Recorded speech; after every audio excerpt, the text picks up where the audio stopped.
Item song గురించి బయట రకరకాల చర్చ నడుస్తుంది.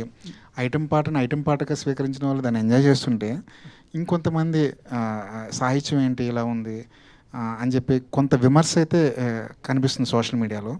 దాని మీద మీ అభిప్రాయం ఏంటి? ఒకటి నేను అనుకునేది, ఐటెం పాటను ఐటెం సాంగ్లా ఆస్వాదించిన వాళ్ళు వాళ్ళకు ఒక స్పెషల్ ఐటెం రుచి చూపించినట్టు, ఐటెం సాంగ్ని ఐటెం సాంగ్ లాగా ఆస్వాదించిన వాళ్ళు వాళ్ళే ఐటెం గర్ల్ కింద లెక్క. ఇక ఆరోపణ అనేది నిర్దిష్టంగా ఉండాలి. మనకు వచ్చిన భావోద్వేగాన్ని ఏదో అరిసేయడానికో, లేకపోతే ప్రత్యేకమైన ఎజెండాలు పెట్టుకుని మాట్లాడడానికో ఉంటే మనం దానికి సమాధానం చెప్పక్కర్లేదు.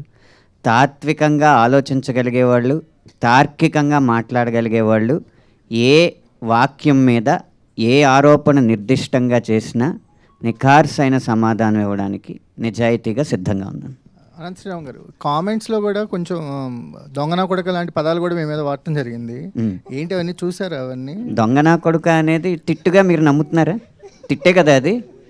సో దానికి సమాధానం ఏంటంటే, ఒక్కో తిట్టు ఒక్కొక్క బొట్టుగా హే దిద్దే టట్టు నేనొట్టు పెట్టనా నాకు ఏ రోజునో నీరాజనం పట్టేదా నిందా నా కట్టే కాలేలోగా అని ఈ పాటలో చరణమే సమాధానం.